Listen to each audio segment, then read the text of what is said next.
Psalm 103. Basahin po natin sabay-sabay. Bless the Lord, O my soul, and all that is within me. Bless His holy name. Bless the Lord, O my soul, and forget not all His benefits. And verse 22, yung pinakahuling-huli po. Let's read. Bless the Lord, all His works, in all places of His dominion. Bless the Lord, O my soul. Tayo po'y manalangin. Dakilang Diyos sa pagpalang Ama, marami pong salamat, Panginoon, sa kapayagan ng inyong salita. Nawa, Panginoon, ito'y maging pagpapala sa lahat. Salamat, Panginoon, sa inyong dakilang pangalan. Salamat, Panginoon, sa inyong kabutihan. Nawa, Panginoon, ay makita namin kayo at kayo ay aming mapuri, Panginoon, sa inyong kabutihan sa amin, sa lahat ng inyong ginawa, Panginoon, sa amin. Nawa ang liwanag ng inyong salita ay magdulot sa amin ng pasasalamat at papuri sa inyong tanging pangalan. Ito ang aming dalangin sa pangalan ni Jesus. Amen. Okay, maupo na po tayo. Kung ito pong message na to, nung ipipreach ko, kinuha ko lang yung verse 1 to 5. Pero sabi ng ating mahal na pastor, wag ganon. Kailangan basahin mo yung buong chapter para makita mo talaga yung ganda, hindi yung kukuha ka lang. Nung makita ko yung buong chapter ng 1 to 22, parang gusto ko nang i-preach yung buong 1 to 22. Sobrang ganda. Ito pong Psalm 103, kung nakakita na kayo ng maraming Psalm, Psalm 23, Psalm 100, Psalm 91, yung talagang mga Psalms na talagang napakaganda. Pero nung mabasa ko itong Psalms 103, it's very majestic. Talagang ipinakita dito ang kabutihan ng Panginoon na talagang mapapasalamatan mo at makikita mo kung bakit ganito magpuri si Haring David. Mula sa simula, sa verse 1 and 2, grabe ang papuri ni Haring David sa Panginoon. Praise and worship, parang hindi masyadong sikat sa mga atin yan eh. Sikat sa atin kumanta, sikat sa atin pray, sikat sa atin gumawa ng ibang mga bagay. Pero yung praise and worship, parang sa sobrang busy na natin, parang hindi na ito napapahalagahang masyado, hindi natin ito nakikita. Pero si Haring David, pinakita niya yung praise and worship. Pero makikita natin kung bakit ito ginawa ni Haring David. Sapagkat ang liwanag ng salita ng Panginoon na nagpakita kung sino ang Panginoon, kung sino siya sa atin, at kung ano ang nagawa niya sa atin. Sa Psalm 103 verse 1, ang sabi ni Haring David, himay-himay natin konti-konti para talagang manamnam natin ito. Bless the Lord, O my soul, and all that is within me, bless His holy name. Bless the Lord, O my soul, and all that is within me, bless His holy name. Bless the Lord means to honor the Lord with your praise and worship. Pero tingnan natin ang sabi niya, O my soul. Paano ba natin i-bless ang Panginoon? Siya ang nagbe-bless. Parang, hindi ata bagay. Siya yung makapangyarihan eh. Siya ang nagbe-bless. Bakit sinabi ni David? Bless the Lord. Aba, ikaw ang magbe-bless sa Panginoon? Bless the Lord, O my soul. It means David is honoring God. He's honoring God, he's praising God. Makikita natin dito bakit. O my soul. Pag sinabi natin, O my soul, honor, devotion, praise and worship to the Lord with our inner being. True worship comes from the soul. Yung talagang pinakamalalim na pinanggagalingan ng ating pag-worship sa Panginoon. Ano ba yon? Our thoughts, our desires, our emotion, our conviction, our devotion, and faith. Ito yun. Ito yung pumapaloob dun sa soul. Talagang napakalalim. Imagine niyo yung pag-iisip natin, desires natin, emotions natin, conviction natin, devotion natin, faith natin, andun lahat dun sa soul na nagpupuri sa Panginoon. It is praising God wholeheartedly. Ang lalim, ano? Ang lalim agad ng unang sipa ni Haring David dun sa pagpapakilala niya ng kanyang pagpupuri sa Panginoon. With all my soul. Hindi pa natapos dun, pinasundan niya. And all that is within me. Aba, mayroon pang kasunod. All my soul and all that is within me. Para sa akin, nakita ko that all that is within me is a total involvement and not a half-hearted honor, worship, and praise to the Lord. It is a total engagement with our attitude, with our strength, with our time, with our talent, with our position, with our possession, with our service. Ibang klase. Yung isa medyo internal, ang lalim. Ang lahat, pag nagpuri ka pa sa Panginoon, kaya nga pagdating natin at tayo ay mag-worship sa Panginoon, dala pati pera dala pati offering Kaya hindi pwede, pagpasok natin sa pagsamba, pagpunta natin dito, hindi pwede hindi tayo nakapokus. Ang lalim na magpuri sa Panginoon. Hindi lamang ito pinapalooban ng inner soul, but lahat na kung anong meron tayo, ipuri natin sa Panginoon. Iharap natin sa Panginoon. Ang sabi nila, ang sabi pa doon, bless His holy name. Psalms 93, verse 3, ang sabi dito, let them praise thy great and terrible name, for it is holy. Alam niyo talaga, ang pinupuri natin, hindi talaga basta-basta Yung nga lang humarap ka kay pastor, baka hindi ka pa makasalita Pag unang pumasok ka sa office, pag umupo ka, hindi ka agad makasalita, hindi mo maintindihan sasabihin mo. Ganun kalakas ang personality ni pastor. Ay humarap ka sa presidente ng Pilipinas. Baka pag dinala ka doon ng mga guard, pinaupo ka doon, hindi mo alam. Hindi mo alam. Kay Trump, hindi mo alam. Sa Panginoon na banal ka haharap? Ay baka hindi mo naiintindihan yon. Yung humarap ka sa isang banal na Diyos. With His holy name, ang tawag nga is great and terrible name. Hinanap ko sa Tagalog. Ang sabi dito, purihin nila ang iyong dakila at kakilakilabot na pangalan sapagkat ito ay banal. Sobra naman. Para naman tayo nakakita ng multo dito. Ang Panginoon, kakilakilabot ang kanyang pangalan. Alam niyo kung bakit? Kakilakilabot kasi ang kapangyarihan ng Panginoon Pwedeng wala na tayong buhay bukas kung ayaw niya na Pwede. Pwede siyang magpabagsak ng isang malaking negosyo kung gusto niya, bukas wala na Pwede siyang kumuha ng buhay. Grabe ang kapangyarihan ng Panginoon. Pangalan niya, terrible, kakilakilabot. Pero huwag kayong matakot, napakabuti ng Panginoon. Makikita niyo pa dito. Ang sabi dito, for our hearts shall rejoice in Him because we have trusted in His holy name. Huwag kayong matakot. You rejoice in His name because we trusted in His holy name. We trusted in His name in salvation. Di po ba? Okay, tingnan po natin. Verse 2 pa lang tayo. Pero napakaganda na. Kitang-kita na natin ang ganda. Bless the Lord, O my soul. Inulit na naman. And forget not all His benefits. Eto na. Kanina, mga kakilakilabot ang pinag-uusapan natin. Nakakatakot. Holy, banal na pangalan. Eto, bakit tayo nagpupuri ng ganon? Bakit nagpupuri si David ng ganung kalalim ng kanyang buong pagkatao, ng kanyang lahat ng pag-aari na kung ano ang siyang meron dahil po dito. Siya, ang Panginoon po ay nagbigay sa atin ng mga benefits. Bakit po natin kailangang alalahanin ng mga benefits na ibinigay sa atin ng Panginoon? Kasi nakakalimutan na natin ang benefits na ibinigay sa atin ng Panginoon kasi tingin na tayo ng tingin sa mga material na benefits sa paligid natin. At nakakalimutan na natin itong malalalim na benefits na ito na nagtutulak sa atin upang tayo'y magpasalamat, upang tayo'y magkaroon ng wholehearted devotion sa Kanya. Kasi ang nakikita natin ay yung mga panandali, ang mga bagay sa mundong ito na di naman natin nadadala pagkatapos ng buhay na ito.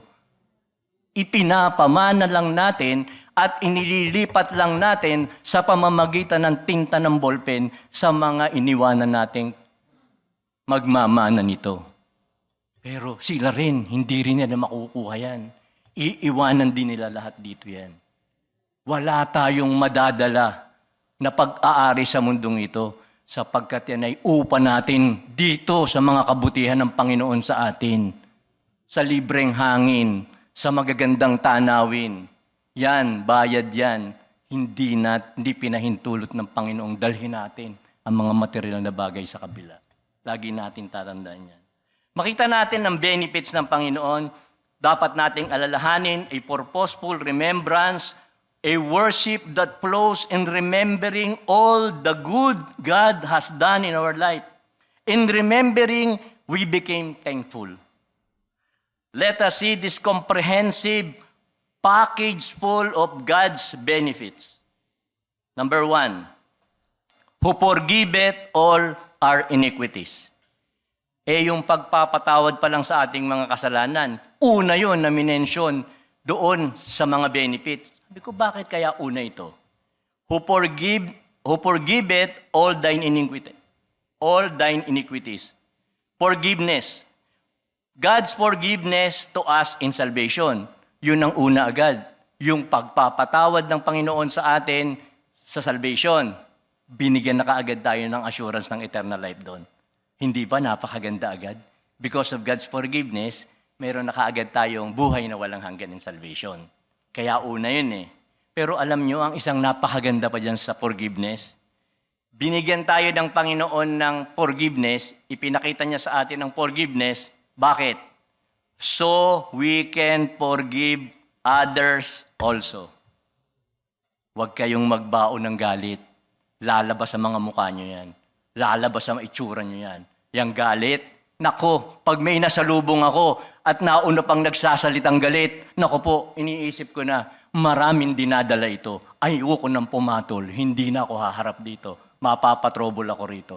Mga kaibigan, unawain nyo yung mga taong pagkaharap nyo, nauuna pang magsalita ng masama sa inyo, ay, punong-puno ng galit sa kalooban nyo. Magpatawad kayo, alisin ng galit sa puso, sapagkat pinatawad kayo ng Panginoon. Magpatawad kayo, gaganda kayo. Magpatawad kayo, popogi kayo. Sisiguraduhin ko sa inyo. Magtanim kayo ng galit sa inyong puso. Naglalakad pa lang kayo, nagmumura na kayo, nagsasalita na kayo. Hanggang natutulog kayo, sinasabi nyo, ang galit nyo dun sa nakaaway nyo. Grabe ang galit, magpatawad kayo. Hindi lamang yun. So we can forgive ourselves. Alam niyo po, may mga nagpapakamatay, nagsisiside, di mapatawad ang kanilang mga sarili sa kaunting mga kamalian, sa mga kaunting pag sinisi sila, hindi sila magaling, sinisi sila, hindi sila pogi, hindi sila maganda, sila ay mataba, sila ay ganito, nagpakamatay. Wag. Patawarin niyo ang inyong sarili. Mahal kayo ng Diyos. Okay? Yun ang ipinakitang una sa atin ng Panginoon. Pinatawad tayo, binigyan tayo ng eternal life, magpatawad tayo sa iba para maalis ang galit sa ating mga puso, patawarin natin ang mga ating sarili para mabuhay tayo peaceful at maayos naman sa mundong ito. Napakaganda ng pagpapatawad, ano? Next, who healeth all our diseases. Okay. Teka muna, bago ko ito explain who healeth our diseases, nais ko sabihin sa inyo, ang mga sakit natin, walang kinalaman ng Diyos, ha? Hindi naman tayo sinusubuan ng Diyos ng mga bawal. Tayo ang nasipagkain ng mga ganyan. Tapos pagdating sa dulo, Panginoon, bakit po ako nagkaganito? Bakit po ako nagkaganito, Panginoon? Ako po ba'y pinaparusahan ninyo? Hindi, nagkakain po tayo ng mga taba. Wala pong kinalaman ng Panginoon. Bago ko po ito salitain itong healeth all our diseases, ay baka meron kayong sabihin, bakit hindi naman all yan? Ba't hindi naman napagaling ang iba? Kasi masyado yung nilagyan ng mga kung ano-ano. Hindi nilagay sa Bible yan na parusahan natin ang sarili natin sa masamang pagkain. Mag-ingat din naman tayo, sinasabi lagi ng ating mahal na pastor yan. Ano? Who healeth all our disease. Pero, ipinakita ng Panginoon na ang daming pagpapagaling na ginagawa ng Panginoon. Number 1, natural healing. Napansin niyo yung mga malalakas ang resistensya, hindi tinatalbang basta-basta ng sipon. Pero yung katabi mo, tinaban ng sipon kasi puyat ng puyat. Kasi mahina ang katawan, mahina ang immune system. Pinag-aaral namin sa vaccine company, yung dinedede ng bata sa nanay na natural milk, meron yung immune system. Meron yun. At saka tayo, ang tao, meron yang, di ba po ba pag nasugat tayo, nagisgas, di ba dumudugo? Pero yung dugo nagiging, langib. Tapos tutukrapin mo yung langib. Di ba minsan, may konting mancha lang. Pero mamaya, mawala na rin yun. Meron pong natural healing na binigay sa katawan natin ng Panginoon. Ay, napakaganda po niyan. Pero natural healing pa lang yan. Merong talagang sadyang nag-ano ang ating katawan eh. Binigyan tayo ng natural healing ng Panginoon sa ating katawan, sa ating system, mga immune system po yan. Yung scientific healing. Ako naniniwala, bigay ng Panginoon yung scientific healing eh. Bakit? Hinayaan ng Panginoon ma-discover yung mga modern technology, ng mga modern medicine, na noong ngayon, nakikita na ng mga ultrasound, nakikita na lahat ng mga yung scientific medicine na yan, yung modern medical technology na yan, pinahintulot din ng Panginoon yan para makatulong din naman sa atin, para ma-diagnose tayo properly sa modern times. Binigay din ng Panginoon yan. Pero alam nyo, meron pang isang healing eh. Yan yung natural healing, scientific healing. Yung third, yung spiritual healing. Alam nyo, totoo pa rin yung miracles, si Tess Liwanag, cancer-free, 10 years. Diba? Kala natin, babawian na ng buhay. Si Brother Tommy, nakita ko sa ospital dati, grabe. Nung dinalaw ko yun, kasabay ko pa si Pastor nung dumalaw kami nun. Parang nalungkot ako, parang hirap na hirap siya, parang hindi mo iisipin. Ngayon, nagli-lead na naman ng birthday ni Pastor. Kasama namin, nagli-lead na naman ng birthday ni Pastor. Makikita nyo, marami pang pinagaling ang Panginoon. Totoo ang miracle, totoo ang panalangin ng Eklesia, totoo nagagawa ang Panginoon sa ating mga buhay. Kung iniingatan din naman natin ang ating mga sarili, gaya ng sinabi ko kanina, mga magkakain ng mga kung ano-ano mga bawal. Pero alam nyo, may nakita pa nga ako kung bakit sinabi, who healeth all our diseases. Bakit all? Paano yung mga namatay? Ultimate healing yun. To be with the Lord where there is no more pain and sickness. Di ba? Bago yun, bago yun. Ultimate healing yun. Huwag na kayong magano sa ating mga huwag na kayong gagapang-gapang pa dyan sa hirap. Kukunin na kayo ng Panginoon. Halika na, dito ka na sa feeling ko. Yun ang ultimate healing. Sa atin meron nun. To be with the Lord where there is no pain. There is no worry. Di ba? Tama. Ito pa. Who redeemeth our life from destruction. Di ba? Mga aksidente. Ay, maraming kwento yan. Naku, muntik na ako mahulugan. Buti nakailag ako. Muntik na ako maganito. Dati, sasaksakin na sana ako. Hindi matuloy. Tinamata ako ng baril. Dumaplis lang. Ganyan. Maraming na-prevent ng Panginoon na hindi tayo namatay. Di ba? Yung talagang mga edge of ng kamatayan. Pero ito yung isang maganda. Ito talaga. Medyo talagang pinaulit-ulit ko itong binasa. Who crowned thee with loving kindness and tender mercy. Bakit kaya crowned? Bakit kaya hindi na lang inabot? Grabe, nahiya ako sa Panginoon. May crown na ibinigay sa akin in salvation, binigay sa akin, ipinutong pa sa ulo ko, hindi ko lang nakikita. Ano po yun? His loving kindness.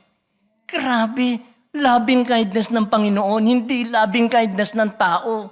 Plastic. Hindi loving kindness ng kung sino-sino. Loving kindness ng Diyos. Makapangyarihan Diyos. Pinutungan tayo ng korona ng loving kindness. Hindi lamang yun. Dun sa ipinutong sa atin, may kasamang tender mercy. Grabe, di ba? Hindi lang nakikita sa inyo, nakikita ko may nakaputong sa inyo. Crown. Mga Miss Universe, ginaganunan, isa lang ang nilalagyan ng ganon sa 10 candidate, ilan lang. Tayo, nabigyan tayo nun ng loving kindness and tender mercy ng Panginoon. Kita nyo yan? Ilan pa lang yan. Hindi ba kayo magpapasalamat dyan? The redemption of our soul. Ang sabi dito sa 2 Thessalonians 2:13, ito po yung nagdadala doon kung bakit nagpe-praise tayo. Bakit nagpapasalamat tayo? But we are bound to give thanks always to God for you, brethren, beloved of the Lord, because God hath from the beginning chosen you to salvation through sanctification of the Spirit and belief of the truth. Makikita po natin yung kindness, yung loving kindness and tender mercies ng Panginoon. Ang sabi, withhold not thou thy loving kindness. Psalms 40, verse 11, withhold not thou thy tender mercy from me, O Lord. Let thy loving kindness thy truth continually preserve thee. Alam mo yung loving kindness ng Panginoon, napakaganda nun eh. Yung talagang patience sa atin, naiintindihan niya tayo, alam niya na makakagawa tayo ng kasalanan. Panglima, satisfaction. Ang sabi dito, who satisfieth thy mouth with good things, so that thy youth is renewed like eagles. Tingnan natin yung satisfaction. He satisfieth thy mouth with good things. God's goodness, God's provision, good things for our good. Eto, marami tayong gustong good eh. Pero akala natin good sa atin yon. Hintayin na natin kung ano yung good na gusto sa atin ng Panginoon at siguradong good yun.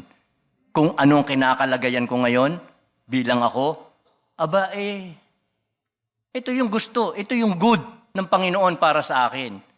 Kung ang good na gusto ng Panginoon ay para kay Boss Burley, yun ang good ng Panginoon sa kanya eh. Baka kasi pag akong may hawak ng ganung pera baka hindi na ako makita sa church. Lagi na ako nasa Boracay, lagi na ako nasa ibang bansa. Baka kung ano nang pinagbibili ko sa pera. Hindi ba? Hindi natin alam kung anong pwedeng magawa sa atin, ng mga good na akala natin good sa atin. Maghintay na tayo. Ito mo nga si Pastor, sabi nga niya sa Kongreso, pag uuwi siya, niyayakag siya dun sa pinupuntahan nila ng mga congressman na mayayaman sa Air Force One. Baka pag ako naging congressman, hindi na nila ako kailangan yakagin. Baka mauna pa ako, tara na. Hindi natin alam kung sino kung bakit tayo naan dito, bakit si Pastor naan dyan, bakit si Preacher Wilson naan dyan, bakit si Boss Burley naan dyan, ba't hindi lahat tayo pare-parehong ganyan kayaman, ganyan karami, kaya lahat congressman, lahat hindi. Baka good sa atin ang gusto ng Panginoon. Brother Marjo, diyan ka lang muna. Natutuwa ako sa kalalagayan mong ganyan. Brother Cesar, diyan ka muna at baka mamaya walang mag-art force pag marami ka ng pera. Baka ayaw mo nang maggayat ng styro. Hindi ba? Baka ayaw mo magpuyat, mayabang ka na, marami ka ng pera. Hindi, diyan ka gusto ng Panginoon. That is good for you. Yan. Kaya yung goodness ng Panginoon, lagi nating titingnan yan. Na alam ko na nanalangin kayo ng mga gusto nyo magkaroon, gusto nyo maging, pero hayaan nyo na ang Panginoon na magbigay sa inyo. What is good? Good thing. Good. For our good. God will not give anything that will harm and destroy you. Pasalamat tayo sa Panginoon kung ano ang nasaan tayo. And then, renewed strength. Youth renewed like eagles. It speaks of good health, God's protection, and God's preservation. Meron pang isa, last, verse 7, justice. Naku, ito yung gustong-gusto ng iba, yung mga inaaway, yung inaapi. Sabi ng Panginoon, Psalms 103 verse 6, the Lord executed righteousness and judgment for all that are oppressed. Inaapi kayo, ginagawan kayo ng masama, sinisiraan kayo, chinichismis kayo, ginaganito kayo. Ayan, justice, 103, verse 6. Ang dami, Alam nyo, mapunta lang ako dun sa hindi ko pa pala na babalik ako dun sa forgiveness. Yung forgiveness kasi, meron dun yun sa Psalm 103. Tingnan nyo lang, gusto ko lang ipakita sa inyo yung forgiveness. Napakaganda nun kung bakit inuna yun. Tingnan nyo sa Psalm 103, verse 8 to 14. Basahin ko lang ng mabilis para makita nyo lang. The Lord is merciful. Yung forgiveness yung forgiveness pagpapatawad sa atin. The Lord is merciful and gracious, is slow to anger, plenteous in mercy. He is not always chide, neither will He keep His anger forever. He hath not dealt with us with our sins, nor rewarded us according to our iniquities. Ito po yung pagpapatawad niya sa atin. For as the heaven is high above the earth, so great is His mercy toward them that fear Him. Hindi pa niya, kinumpare niya yun dun sa taas ng langit. Ito pa, as far as the east is from the west, so far as He removed our transgression from us. Alam niyo po ba bakit tinanong ko ito sa isang engineer Ni-research ko pa to. Bakit east is from the west? Pag nasa east ka, andito ang west. Pag hinabol mo ng hinabol ng west, andito pa rin ang east. Andito pa rin ang east. West ka ng west, naiiwan ng east. Hindi magpang-abot, napakalayo, infinite. Ganon ikinumper ng Panginoon. Kanyang pag-ibig at pagmamahal niya sa atin. Napakalawak. Hindi magpang-abot na lawak ng kanyang mercy, ng kanyang grace para sa atin. Alam nyo, tingnan natin, ano ang makikita nating lesson dito?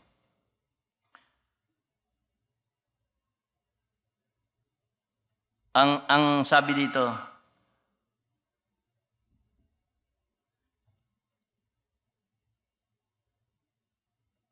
David teaches us three important things in Psalms 103. Actually, verse 1 to 5 lang. Medyo gumanda ang boses ko dito.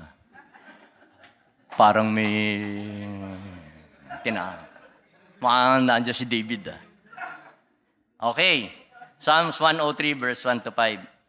To always start and begin our day with honoring God, with praise and worship, coming from our soul and not only coming from our lips. Sa umaga, meron pa kaya na nagising ng maaga tapos nagwo-worship, nagpapasalamat sa Panginoon o hingi na lang ng hingi talaga sa Panginoon o talagang bigay na lang ng mga problema, sabi ng mga problema. Hindi, i-praise natin ang Panginoon. Panginoon, salamat. Meron akong bagong hininga. Panginoon, pinupuri kita. Napakabuti mo sa amin sa loob ng maraming taon, sa aking pamilya, sa aking mga anak. Marami kayong masasabi na pinupuri niyo muna ang Panginoon bago kayong maghingi. Walang katapos ng paghingi. Ipanalangin natin ang iba, ipanalangin natin ang ibang may sakit ang ating kapwa, di lamang ating sarili. Number 2, to remember God's benefits and be filled with thankfulness. Wala na bang mas maganda pa rito? With thankfulness and gratitude. Talagang talagang pinaguhusay ang tunog ng aking Okay, maraming salamat po. Mamaya pa po kakanta. Okay. And number 3, that wala ako dahil sa boses that our gratitude to God drives us to end. Jason, ba't mo ko iniwan? Okay lang yan. That our gratitude to God drives us to end our day with honoring God with praise and worship. Alam mo, you start the day with praise and worship. You remember His benefits and be thankful. And then you end your day with praise and worship. Thanking the Lord for all the benefits, for what He has done the whole day in your life. Eto pa, meron pa akong nakita, hindi pa tapos. Kala nyo ba tayo lang nagpupuri, yabang natin? Kala nyo ba tayo lang naka-imbento na magpuri? Kala nyo ba utang na loob pa ng Panginoon sa atin magpuri tayo sa Kanya? Tingnan nyo to. Psalms 103, verse 19 to 22. Dito ako magtatapos.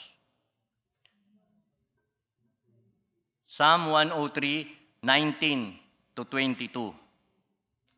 The Lord hath prepared His throne in heavens, and His kingdom ruleth over all. Bless the Lord, ye His angels that excel in strength, that do His commandments, hearkening unto the voice of His word.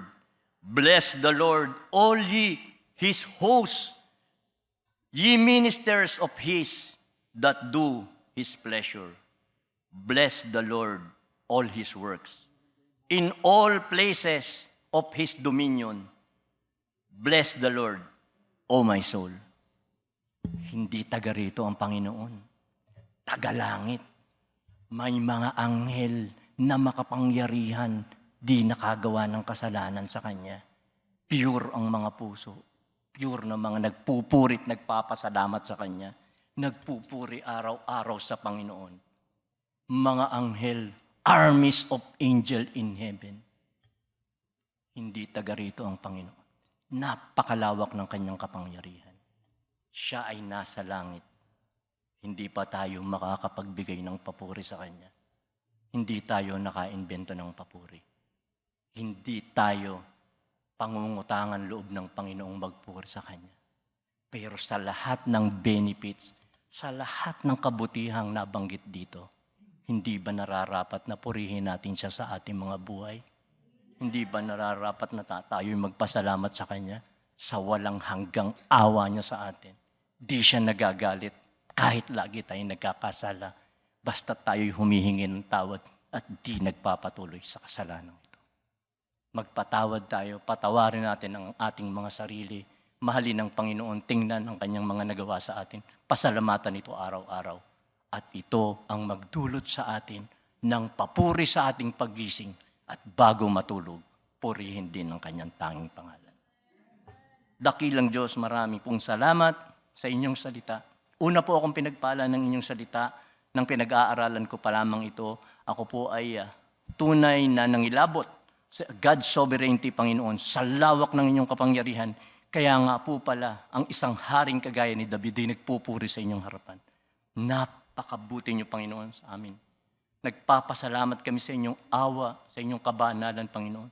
Turuan niyo pa po kami sa araw-araw na magpuri, magpasalamat sa inyo. Kasama, Panginoon, ang paghatid ng magandang balita, kagaya ng ninanais ng aming mahal na pastor sa bawat isa sa amin, na ihatid ang magandang balita ng inyong mga kabutihan, ng inyong kaawaan, Panginoon, sa marami, upang kami, Panginoon, ay patuloy niyong pagpalain, upang ang aming mga buhay, Panginoon, ay maging halimbawa ng isang tunay na mananampalatayang Kristiyano. Salamat sa inyong kabutihan, sa inyong pag-ibig. Ito po aming dalangin. Sa pangalan ni Jesus. Amen. Maraming salamat po.